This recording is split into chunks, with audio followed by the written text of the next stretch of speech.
This is Amy Starr. This is Billy Rexet. This is Tracy Lane. Rita Ora hanging out with Mikey on the Random 30. Hey, Guy, how are you, man? G'day, Mikey. I'm well. That's good. You'd have to be the busiest guy in the planet at the moment, wouldn't you? It's pretty busy at the moment. I gotta say, I'm feeling the heat. It's coming at me from every angle. It's good though. I mean, it's funny in this industry. You start feeling sorry for yourself when you're like crazy busy and you're so tired and you feel like everyone's pulling and poking at you, but then when it's all quiet, you start getting really insecure and you're like, "Is my career over? What's happening?"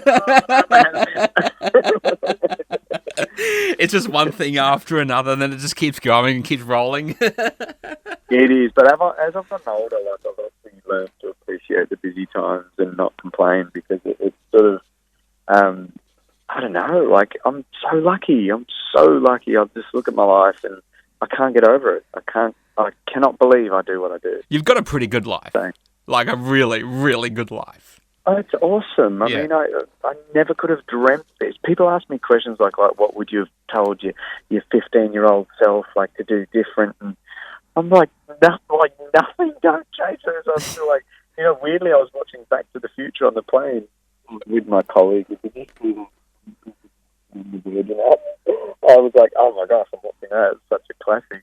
And then it got me actually thinking about, like, I would imagine if I went back and screwed this up somehow by, like, I don't know, like, being at the wrong time. Oh, so busy. Mate, when we last spoke, I've got to ask you this. When we last spoke, we were having this hilarious chat about your house. You were having issues with the door handles and trying to please the missus, and Pinterest was your best friend. How did it finish up? I'd love to say it's finished. Would love to say it's finished. Not quite finished. It's still not finished. For a while. No. So when did we book? Oh, when was it? Maybe late last year, November-ish, maybe. Oh, mate. I bought this house 6 years ago, and it's been probably getting built for about 4 years, and it's almost finished. They're just like they're very slow, very, very slow. Wow. Have you selected the right door handles though? I mean, that's the important part, because I know that was an issue. I mean, it's a bit of an issue, like we've actually been gold. Like everyone says, when you build or do something like that, it can actually tear a lot of marriages apart because they argue and blah blah blah. But I've been really lucky because Jules really trusts my taste and I trust her, and we've worked pretty well together. And then we were watching math throughout this, so we would actually feel great about our marriage. Yeah, math was like the glue between it all. That when we'd argue over a coffee table, we'd sit down and just watch Married at First Sight, and we go, "Actually, our marriage is awesome. I love you. I love you too." And we're all good. Oh, this is getting a bit too romantic now. Math, it's not every day someone says to you, "Math was the glue that kept our marriage together." Cause, made you appreciate what you got. Brilliant. Mate, let's talk about the new single, Choir. Oh my gosh, this is hard. How did you do it? This is about your good friend who passed away. How did you put all this together? Look, it's a bit of a get through. I've only done it live once, and that was the other day. And it was like the Brisbane races, like where everyone's having a punt and they're a bit boozy, and here's me. I got real emotional and I started crying, singing this song, which from the outset, it sounds like a really up-tempo, fun sort of tune, but it's a tribute to a mate of mine who lost his battle with mental health, and I got a pretty hard to take phone call while I was in LA, I was told about the news, and this is somebody that literally, he was my right-hand man, he was in my band, and when it was just me and another muso, it was Luke, it was this guy, because he played every instrument, and he was so fun to be around. I don't know, he's just such a fun dude, he loved Star Trek, he was a massive nerd in the sense that, this guy played every instrument, he would play bass, then he'd jump on electric guitar, he'd play piano, but he was a freak at, programming, so he would he taught me single-handedly how to use Ableton. So for my whole life as a producer, I've used Logic, and he showed me how to use Ableton. Like, gave me all these tutorials, and then we toured Europe and everywhere else together. So he was really close to your career, like to move forward with your career. He was that kind of guy. Oh yeah! Wow. Expected, and I would always say that everything's more fun with Luke around. Yeah.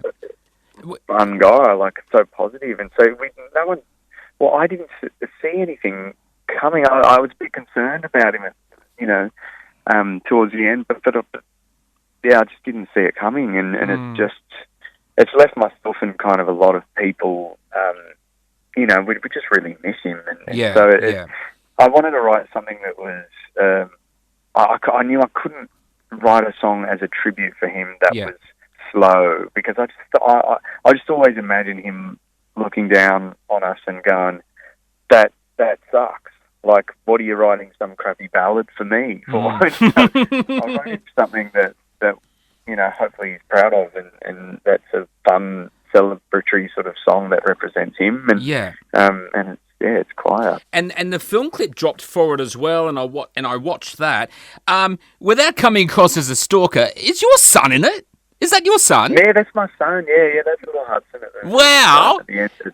I can't watch it. It's really hard because I don't know why I put my son in it. What kind of contract was it? Yeah, exactly. No, but there's a point at the end where his friend's Sparkler goes out first. Yeah. And it's I can't watch it. Like I just end up being a mess. Oh, really? But, yeah. Oh, I mean, it's just, I don't know. I'm so emotional nowadays just because having kids makes you such a weird emotional wreck. Yeah. Like I know that feeling, don't worry. Oh, man, I cry over anything. Like some Westpac ad will come on and I just bawl my eyes out. Wow. Yeah, anything. Seriously, like the other day I watched Click, that Adam Sandler movie. Yeah. Scene where he doesn't treat his dad well and then his dad dies. Like, I was a mess in an Adam Sandler movie. Like, anything makes me cry. Wow. Okay, that could be an interesting next song. Anything that makes you cry. There's your title. Seriously. You're welcome. I'll get the royalty, shall I? Done. But Hudson in the video clip, if I'm understanding, he plays you when you were younger, yeah? Well, I mean, he's just playing somebody. Like I guess it's just representation of two friends. Yeah. Who just do life together, and then there's the Sparkler. Is I guess the analogy is that the Sparkler represents their life, and one of the Sparklers goes out before the others. Right. One's left behind, and so it's I don't know, it is a fun clip, and there's all this joy attached to it, but then there's this undercurrent of a message where I'm trying to just remind people, like life is fragile, and we need to be there for one another, and we get so busy, and we say we're going to catch up next week, and then we don't, and then, I don't know, I just feel like it's been a big reminder to me that I can't be everything for everyone, but I can be something to some people. Yeah, I understand. And so sometimes we spread ourselves so thin, and we, we forget to just, call our parents or call our siblings or just check in on our mates and have conversations that are more than just catching up for a beer, it's actually conversations that are like, hey, man, are you doing all right? Like, is everything okay? I know you're going through a bit of this stuff at work or whatever, but just so I'm here for you and I love you. It's so true, though, isn't it? Like, work just takes up your time. I mean, you've got to work. Everyone has to do that. But when you talk about it, like you and I are doing it right now, it's like, oh, yeah, that is the case. And you do forget. Yeah, totally. I think, especially I'm in Sydney, it's just it's non-stop. It's really busy and the pace of life. Like right now I'm on The Voice and I've got singles to promote and I've got a tour coming up and performances, the Logies and all sorts of, there's all this stuff and then I'm trying to be a dad and then I've got, building dramas and other issues that I'm trying to sort of, life gets busy, but even through all of that, I have to remind myself, make sure that I take time to be there, obviously, for my family, but then I'm like also for people around me and just to be present and know my capacity and take, like, for example, I'm about to fly and sometimes it can be pretty tough, like, because I'll get in an Uber, or I'll get in the car and the driver just wants to chat the whole time, but then I'm on the phone doing interviews, and then I'm getting to a radio station, I'm doing interviews, and then I'm jumping on a plane, and the person checking me out, checking me into the flight wants a selfie and wants to chat and ask about the boys, and why did you let so-and-so go, and then you get to the club, and then the people come and... so I end up getting, like, in this mode where I've got nothing left, and I'm just exhausted, and I don't want to say any more words, but then I just remind myself, like, just do something to get a little bit of strength left. And so quite often I'll just go to the toilet. I'll actually, not because I need to, but just because I just go into the cubicle and I just take a minute, like, just to regain a little bit of, I guess, just a bit of energy, so that I don't snap at somebody or tell someone to leave me alone, or, like, I don't know, I think sometimes it's important to know what our capacity is, and just to take those minutes to, like, I don't know, some people meditate, some people just listen to music or read a book. Like, I feel like if we can get to a point where we achieve this balance where we can be something to some people, it's really powerful. Yeah. It's crazy when you're just hearing about it and you think, it is all of the case, and you do need to take that time out to chill out and kind of get that momentum and the vibe and the happiness all back into yourself to keep going, really, especially when you're a parent. Yeah, totally. And then you have to when you're a parent, because your kids, they're number one. It doesn't matter how tired you are or how crap a day you've had at work. When you come home and they wrap their arms around you and tell you they love you, it sort of resets everything. It does. Yeah, I know that feeling. Now, speaking of busy, let's put into the schedule the tour, the Riding With You tour in September, mate. How's the preparation coming on for that? Are you ready, or you're not? You're kind of just, you're slowly getting into it, and you'll really get into it towards when it's closer.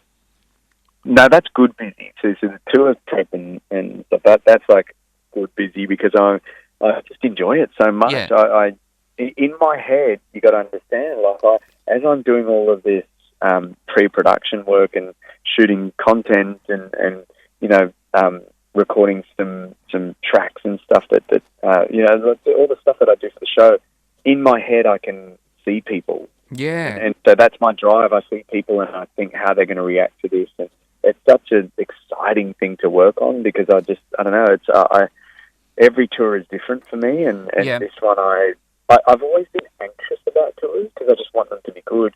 But this time, weirdly, I'm just so excited. I can't wait to be on the road. Yeah. And I'm going to dive into a few tracks that I haven't really performed, And what, like Angels Brought Me Here? Well, there might be, like, some really? tracks like that. But, well, just because I've got 16 years of music, and then a couple of new songs that I might even just preview that no one's heard before, as far as, like, but mainly it's like songs that I've released in the past, but I don't want to just be the singles, like, because so many fans write to me and say they want certain songs, and even maybe something from Idol, like Climb Every Mountain. I kind of want to celebrate, what gave me this opportunity and gave me this life. And I also want it to be, like, emotional, because I'm emotional, so I want to I want to go there and not be afraid to just sing a big, ballad like that. And what are you going to do if you cry on stage? Oh, there'll definitely be tears, I'm pretty sure, like in almost every show. But that's okay. Yeah, hopefully I'll pull myself together, and I might get through some shows without being emotional and crying at all. But I think it's okay. It's a whole vibe. Like, this is called the Riding With You tour. I want people to feel like we're just all in it together. Yeah. So awesome, man. I can't wait to see you on tour when you come to my neck of the woods. We're going to put the details on the tour. The new single, Choir, is out now. Guy Sebastian, thanks so much for joining us on the show, man. Thanks so much. Thanks, Mikey. I'll chat to you soon. This is Amy Starr. This is Billy Rexha. This is Tracy Lyon. Rita Ora hanging out with Mikey on the Random 30.